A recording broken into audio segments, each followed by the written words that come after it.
Mind పోతుంది లోపల అనే మీరు అందరూ వినే ఉంటారు కదా. ఈ రోజు పొద్దున్న నేను ఒక విషయం చదివానండి. అది చదివిన వెంటనే వెంటనే నాకు ఆ మీమే గుర్తొచ్చింది. ఏంటంటారా?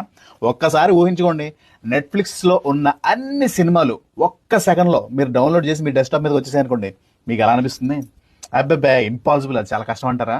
వెల్ వెల్ వెల్, అది పాసిబుల్ అంట. ఎందుకంటే జపాన్ వాళ్ళు ఇంటర్నెట్, అతి గొప్ప ఇంటర్నెట్ స్పీడ్ డెవలప్ చేశారు. అదేంటంటే 1 PB/s, అంటే మొత్తం నెట్ఫ్లిక్స్, మొత్తం అమెజాన్ ప్రైమ్ అంతా కలిపి మీరు ఒకే సెకండ్లో డౌన్లోడ్ చేసుకోవచ్చు. వెల్, కన్స్యూమర్ లెవెల్ వరకు ఇంకా రాలేదు, అది ల్యాబ్ టెస్టింగ్ దశలోనే ఉంది. బట్ ఇమాజిన్, ఇటువంటిది ఒకటి బయటకు వస్తే మన సిచ్యువేషన్ ఎలా ఉంటుంది? సూపర్ కదా. ఊహించుకోండి, జస్ట్ ఇప్పుడిప్పుడే ఆల్మోస్ట్ ఫేమస్ అవుతున్న 8K రెజల్యూషన్ వీడియోస్ ఉన్నాయండి. ఇప్పుడు మీరు యూట్యూబ్లో పెట్టారనుకోండి, నెమ్మదిగా బఫర్ అవుతూ ఉంటుంది. ఆ రౌండ్ తిరిగేది చూస్తూ చూస్తూ మీరు బజ్జీలు అన్ని తింటూ ఉండొచ్చు అనమాట.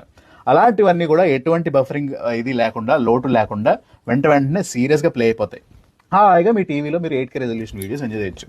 చాలా మంది మీటింగ్లు పెట్టుకుంటారు ఆఫీస్లో, ఆ సిగ్నల్ సౌండ్ సరిపోక, లేదంటే దూర ప్రాంతాలు అక్కడ ఇది లేకుండా, దానివల్ల ఏంటంటే సౌండ్ సరిగా వినిపించదు, వీడియో కనెక్షన్ సరిగా కనిపించదు. సో మీరు ఇంపార్టెంట్ విషయం ఏదన్నా మాట్లాడుతునేసరికి ఇవన్నీ లోటుపాట్లు వస్తూ ఉంటాయి.